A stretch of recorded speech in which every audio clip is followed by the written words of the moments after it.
Saade Kas tohib on täna tulnud siia Vanalinna Hausgaleriisse külla Piia Ausmannile. Tere, Piia! Tere, tere! Ole hea, räägi oma galerii sünnist, et alustame kronoloogilises järjekorras. No, see galerii sünd on tõesti juba toimunud ikka äärmiselt pikka aega tagasi. Mind ennast ka see üllatab, et mulle kuidagi tundub arusaamatuna, kuhu see aeg on läinud. Ma ise olen õppinud hoopis näitlemist, lavastamist, lõpetanud Viljandi Kultuuriakadeemia ja galeriiga, see oli 95. aastal, nii et galeriiga ma tegelikult alustasin päris vahetult peale kogu seda teatrisaagat minu elus. Sest mul oli ikka juba lapsest saadik tohutu unistus saada näitlejaks ja siis, kui ma arvasin, et ma võiksin saada näitlejaks, siis ma leidsin, et mind rohkem intrigeerib kogu see lavastamise pool ja ühtepidi režii on midagi niisugust, kus sa sellises sümbioosis lood ja seod omavahel erinevaid kunstivaldkondasid. Ja mingit pidi on võib-olla see niisugune kerge teistmoodi lähenemine ja võib-olla see režiilik lähenemine ka selle galeriiga kaasas käinud. Et galerii siis ma avasin 97. aasta septembris. Kui me siit kokku loeme, me saame vist umbes mingi 18 aastat juba.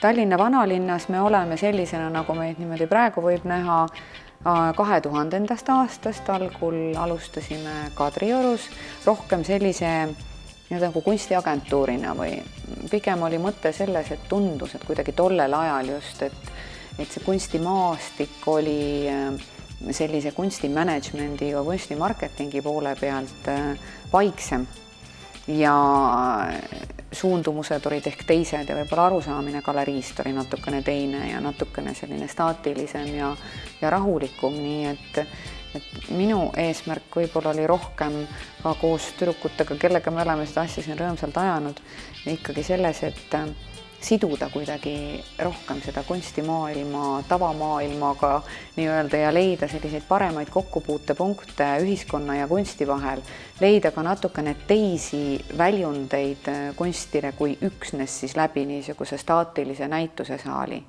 Nii et sellega seonduvalt me oleme siis tegelikult kogu selle pika aja jooksul korraldanud ka väga tavatuid kunstiga ja kunstinäitustega seonduvaid üritusi.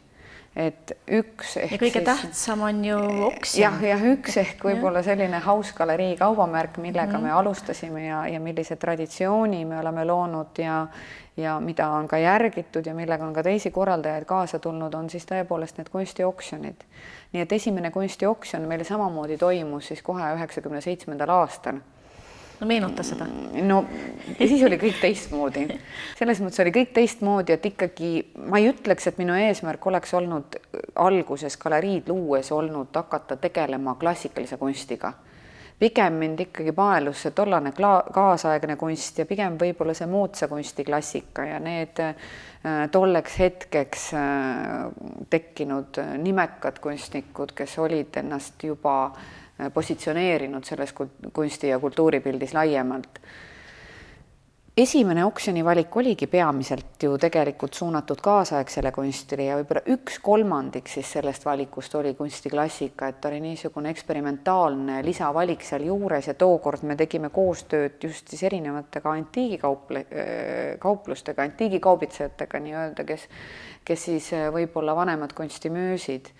Ja selle valiku koostamise printsiip oli siis selline, et mingi põhjus ju peab olema, miks töö on oksjonil, et olid siis valitud teosed, mis olid kas osalenud mingitel äärmiselt märkimisväärsetel näitustel, olid nimekate graafikute töid, mis olid saanud preemiaid erinevatel triennaalidel, biennaalitel, rahvusvahelisi preemiaid, et kuidagi tundus, et see oleks nagu piisav argument. Aga reaalse oksjoni käigus me pidasime seda, esimene oksjon oli meil õpetajate majas, ja, et publikut tuli ja huvi oli, aga reaalsem huvi oli ikkagi selle vanema kunsti vastu. Ja tundus, et see realistlikum, jäljendavam meie vanema perioodi klassikasse kuuluv kunst oli kuidagi inimeste poolt enam väärtustatud kui kaasaegne tollel ajal, just sellises oksjoni kontekstis. Jäid sa plussi tol ajal? Nulli. Nulli? Täiesti nulli, jah, täiesti nulli, nii et ma ütlen, et ma ei jäänud ei plussi ega ei jäänud ka miinusesse, aga ma olin täiesti nulli. Aga mingisugust nii-öelda sellist äritegevust ma sellest oksjonist küll järeldada ei võinud. Üleüldse tegelikult ega selle galerii eesmärk ei olnudki nüüd see, et me hakkame sellega mingit tohutut äri tegema või pigem on see kunst ikkagi elustiil ja sa ei saa sellega tegeleda raha peale mõeldes. Et oluline on pigem ikkagi see, et kui sa teed asju, ma olen lihtsalt veendunud ja võib-olla läbi oma kogemuse kunstiga, läbi oma elukogemuse lihtsalt jõudnud sinna, et kui sa ikkagi pühendunult ja südamega tegeled nende asjadega, mis sulle on olulised ja sa üritad nendega raha teenida, siis küllap sa nendega ka midagi lõpuks teenid. Et nii tegelikult see House Galerii saatus on välja kukkunud. Mis see kõige kallim maal on olnud? Mis on siin see kõige kallim maal oligi kunagi Konrad Mägi, kas Kapri maastik vist jah, mis siis, kas ta oli 1 600 000 või ma mõtlesin jah niimoodi, et selle töö pakkumine, see oksjon toimus juba siin House Galerii selles majas, aga muidugi need olid ka sellised ajad, eks ole, nagu see 2003, 2004, 2005, mis üleüldse olid meie jaoks kogu majanduses selline lõpmatuseni progresseeruv kuidagi tõus, et inimestel ehk isegi võib-olla tundus, et nüüd see niimoodi võikski jääda. Ma arvan, et majanduskeptikud ja võib-olla kogenud majandusinimesed ja kogenud äriinimesed kindlasti seda nii ei arvanud, aga millisel kujul see langus või siis ja sellele järgnev siis stabiliseerumine toimub, et seda oli muidugi väga keeruline ennustada. Et ma võiks öelda, et need meie edukad oksjonid ka ikkagi väga palju purjetasid selles tollases üldises suunas ja kuna me ikkagi väga jõuliselt võib-olla sel ajal tegelesime oma majandusküsimustega ja äri arendamise küsimusega ja üleüldse see niisugune see rahvuslik iseteadlikkus võib-olla kasvas ja see meie niisugune kapitalistlik olemus, et siis see kindlasti aitas ka rahvuskunsti kogumisele kaasa. Et see oli üks väga selline oluline faktor, mis nende oksjonite edu tagas, kuigi tollel hetkel, kui need oksjonid olid väga edukad, et me võisime enam-vähem olla kindlad mingi oksjoni tulemuse peale, aga ikkagi analüüsiva inimesena ma enda sees teadsin, et ega see niimoodi jääda ei saa, et see ei ole loogiline, et see niimoodi jääda saab, et analüüsides ka võib-olla laiemalt maailmakunstiturgu, kus on ikkagi omad tõusud ja mõõnad, et kunstiga laias laastus ju mitte midagi ei juhtu. Aga kõik käib mingeid tõuse ja mõõnasid pidi, et mingit lõpmatuseni progresseeruvat protsessi ei saa olla mitte üheski eluvaldkonnas, et me peame arvestama nendega. Ja mis mind eriti rõõmustab, et kogu saakis ja mitte kunagi ainult endale ei krahma, et sa tegeledki ju ka hea tegevusega. Ja seda küll, et hea tegevusega me ka House Galerii sellistel hästi tugevatel aegadel oluliselt tegelesime. Näiteks Tallinna Lastehaigla toetusfondiga me tegime koostööd ja päris mitu aastat me korraldasime Tallinna Lastehaigla toetusfondi oksjoneid ja olime nii-öelda siis ka Tallinna linna süsteemis sellised ka ühel aastal ka Tallinna linna kuldsponsorid tänu oma sellisele edukale oksjoniannetuslikule tegevusele. Neid oksjoneid me viisime siis tookord läbi Tallinna kunstihoones. Et see oli üks väga armas aeg iseenesest. Ja muidugi ma võin öelda, et ka minu see raamatute kirjutamine ja raamatute produktsioon on olnud väga suures osas hea tegevus ja selline missioon, et ma olen ka oma raamatuid väga palju kinkinud ja sihipäraselt kinkinud, et üks neist on lasteraamat. Jah, just. Et ma võikski öelda, et pigem need minu raamatud ongi sellised laste ja kogupere raamatud, et mulle meeldib selles võtmes lihtsalt kirjutada. Pia, ole hea, räägi, kes on need kliendid, kes siia galeriisse satuvad, et kas on mõni tuntud tegelane ka, kes leiab tee siia? Ikka. Ma võin öelda, et meil on siin küll äärmiselt palju ja väga mitmeid tuntud tegelasi, nii äriringkondades kui kultuuriringkondades tuntud tegelasi, aga kunagi just intervjuud andes just hiljem seda intervjuud võtnud ajakirjanik kommenteeris, et House Galeriil on oma klientidega nagu arsti ja patsiendi suhe, et me lihtsalt pikemalt ei kommenteerigi kui seda, et jah, et meil on nagu võib-olla Eesti selline keskmiselt jõukam kihtkond inimesi, kes on meie põhikliendid, aga ma ei arvaks, et kunst oleks nüüd midagi sellist, mis peaks jääma ainult selliselt määratletavale seltskonnale siis tarbida. Et ma võiks öelda, et meie kliendid on äärmiselt seinast seina ja väga erinevad, sest meil on ju ka pidev näituse tegevus, mis tähendab seda, et meil on ju ka näituse külastajad, eks ole, kes ei pruugi ega ei peagi olema üleüldse kunstiostjad, et kõik, kes siit uksest sisse astuvad, nad ei pea olema ostjad. Aga sellegipoolest on nad meie kliendid, sest nad tarbivad seda emotsiooni, nad tarbivad seda maailma, nad tarbivad seda tööd. Nii et inimene tänavalt võib rahumeeli lasta ukse kella ja sisse astuda, et ei ole mingit probleemi, kõik võivad sisse tulla. Absoluutselt mitte mingit probleemi ei ole, kõik võivad sisse tulla ja kõik on ka alati selliselt sisse tulnud. Ja miks me seda uksekella peame? Ühtepidi on see vanalinna süsteemis natukene niisugune turvalisem ja me ei ole tavaline kauplus. Et mingit pidi see uksekell meie jaoks ka nagu filtreerib selle huvi, et kui inimene ikkagi seda uksekella juba laseb ja me võtame ta ukse peal vastu ja me tutvustame talle seda näituse valikut, siis ta ka süveneb sellesse maailma, et see võib-olla see tundub ühel hetkel niisuguse kerge barjäärina. On olnud mitmeid inimesi, kes on öelnud, et no ma olen mitmeid kordi mööda käinud ja ma olen mõelnud, et kuidas ma siis nüüd ja kas ma võiksin seda kella helistada ja see tundub natukene selline takistav, aga kui nad on selle väikese niisuguse näpuliigutuse korra läbi teinud, siis on nad meie veendunud külastajateks jäänud ja nad leiavad, et see pigem on võib-olla positiivne. Me oleme hoidnud ka uksi lahti, aga kuna meil on ikkagi selline läbi paari trepiastme ja kerge selline trepikotta sisenemine, siis on meile kogunenud ka nende kõikvõimalikku kummalist kontingenti see trepikodadesse ja noh, nagu ta ikka vanalinnas on, et on ka turvalisuse kaalutlusel. Kuidas sul endal päris kodus maalidega lood on? Ikka jagub või nagu piiksepalugu? Jaa, ma ei võiks öelda, et ma ei peaks ütlema, et nii hästi nagu siin galerii seintel, aga mina ei suuda ilma maalideta elada. Mul on ka täiesti füüsiliselt raske olla ruumis, kus ei ole maale seinal, et ma olen käinud mitmete oma tuttavate kodudes ja esimene asi, mis mind niimoodi häirib või segab või mulle tundub, et midagi on puudu, kui ei ole maale seina peal. See ei ole üldsegi kriitika, see on lihtsalt minu võib-olla niisugune subjektiivne, professionaalne kritinism, aga maalides on ruumid, maalides on perspektiivid ja maal ruumi seina peal mõjub nagu aken, et ma saan oma pilgu pöörata ja suunata kaugemale kui üksnes see sein, on talle siis peal tapeet või värv, eks ole. Et mulle meeldib lihtsalt nende kaugustega mängida ja mulle meeldib oma pilku sinna eksitada, et ma ei taha tunda, et see ruum ongi nagu see piir, et maalid avardavad minu jaoks ruumi piire ja alati ilma maalideta ruumis ma tunnen, et mul on seinad seljas. Ka see ruum nii kummaline, kui ta ka ei ole, et kui me vahetame ekspositsioone ja võtame pildid seintelt maha, siis ta tundub oluliselt väiksem. Kuigi võiks arvata, et pildid ehk siis nii-öelda nagu ahistavad natukene ruume või kõik need värvilised laikud seal seintel võib-olla teevad selle kuidagi intensiivsemaks, aga just see perspektiivi maailm, see kaugusesse maalitud maailm, need silmapiirid mängivad selle kauguse, selle aknatunde.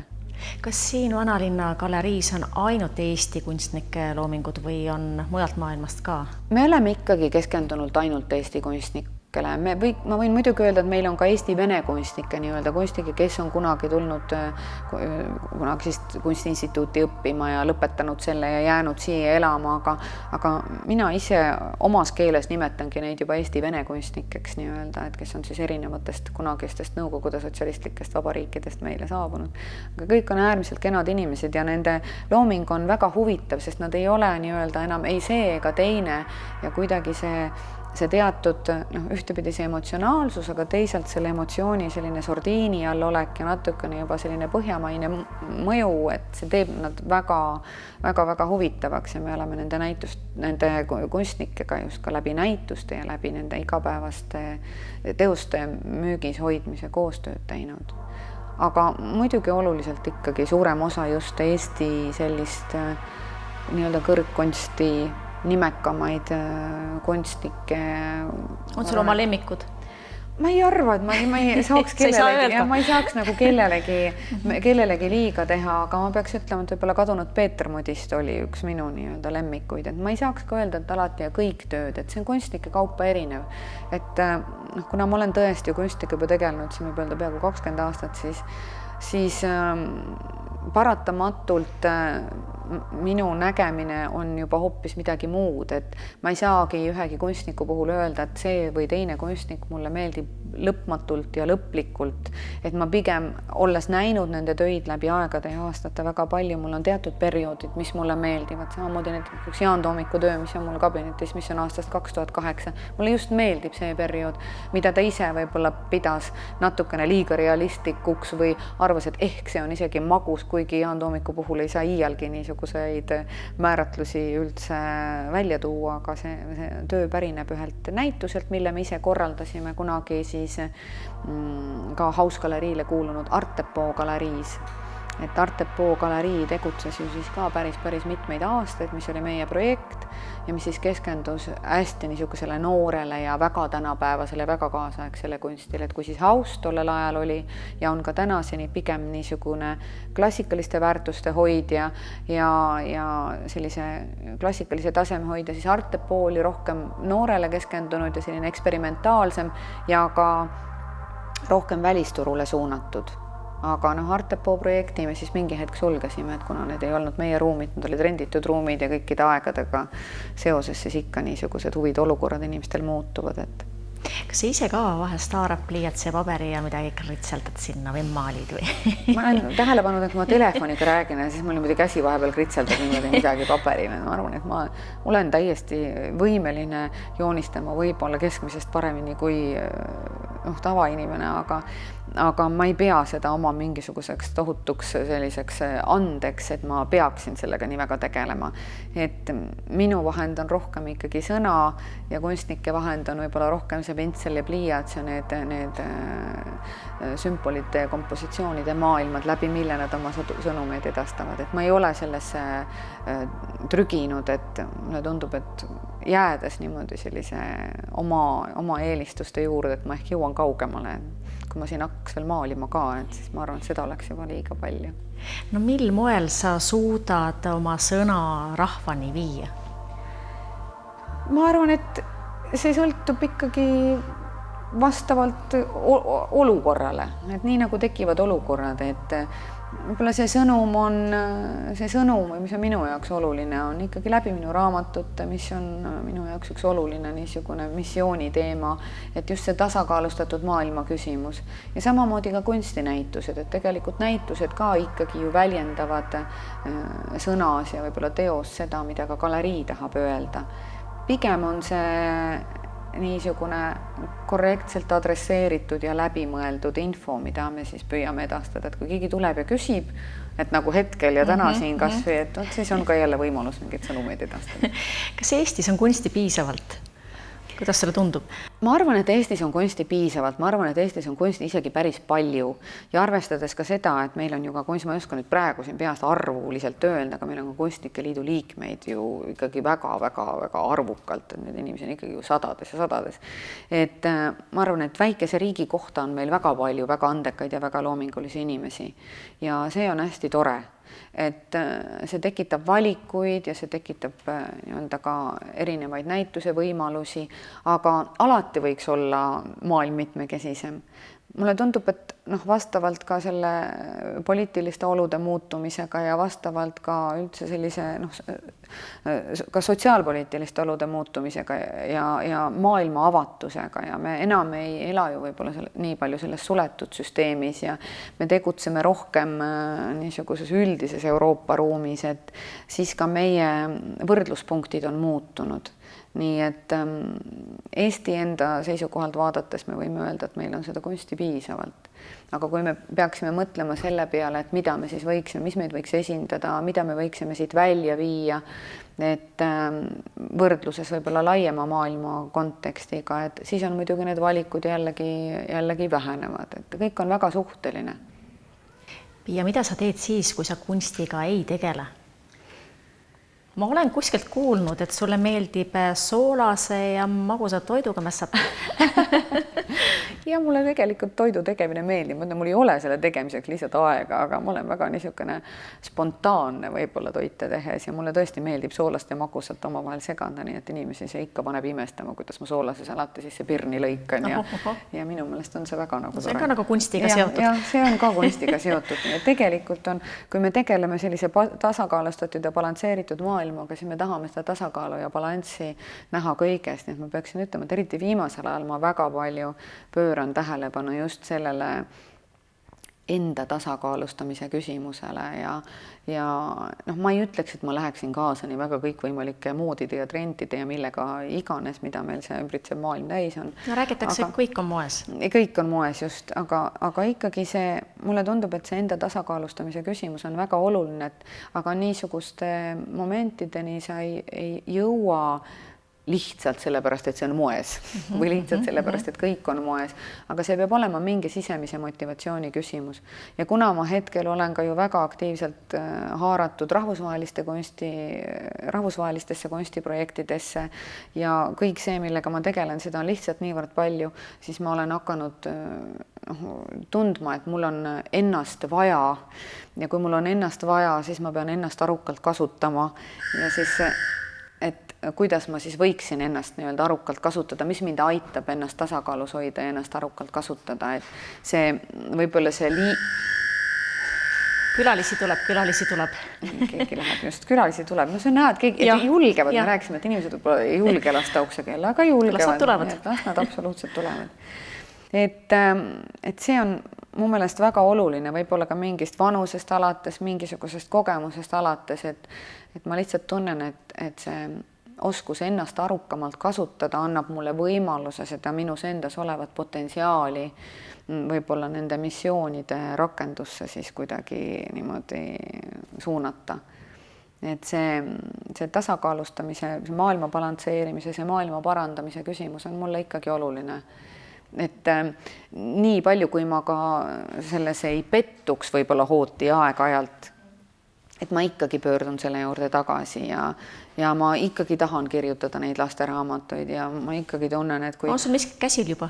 Mul on tegelikult üks raamat veel valmis, mis on natukene vajab toimetamist ja see on minu kõige armsam raamat, ma arvan, võib-olla see, mis on just käsil olnud. Ma olen teda väga pikalt kirjutanud, ma arvan, et see võib olla juba mingisugune 4. või 5. aasta, millal või isegi rohkem.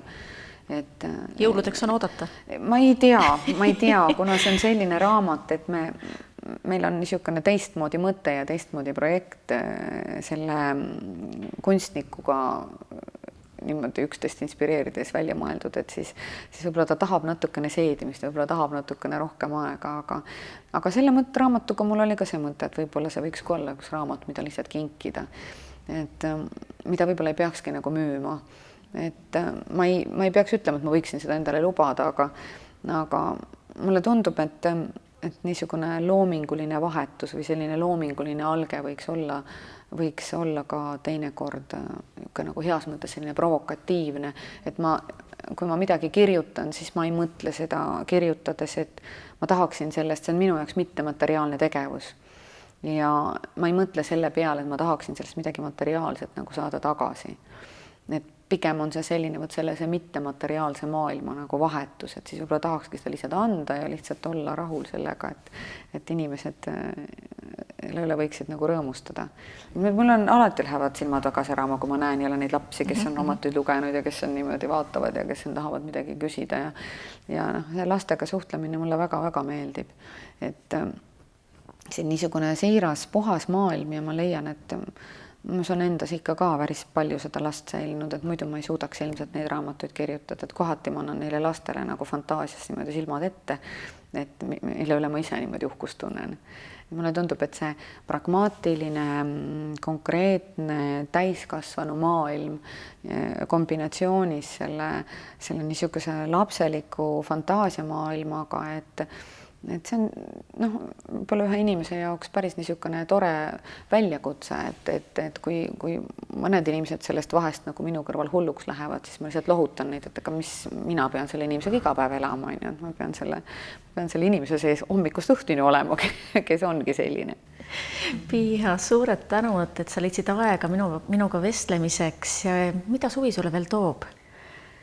Ma arvan, et suvi toob mulle väga palju tööd, kuna endiselt Tallinna Raekojas ju oktoobri alguseni on meil selline üllas näitus pealkirjaga Kunst valitseb ja kõik need Euroopa vanad meistrid, siis ma kindlasti pean veel sellega toimetama ja ma saan nende vanade meistritega suhelda jätkuvalt. Ma arvan, et pigem siis suvi möödub selle tähe all, aga ka House Galerii pisut sellise reformatsiooniga võib-olla mingit pidi, et meil on ka siin plaanis natukene võib-olla neid olukordasid uuendada, oma niisugusi andmebaase uuendada, võib-olla oma interneti kodulehekülge uuendada ja natukene mõelda ka selle peale siin.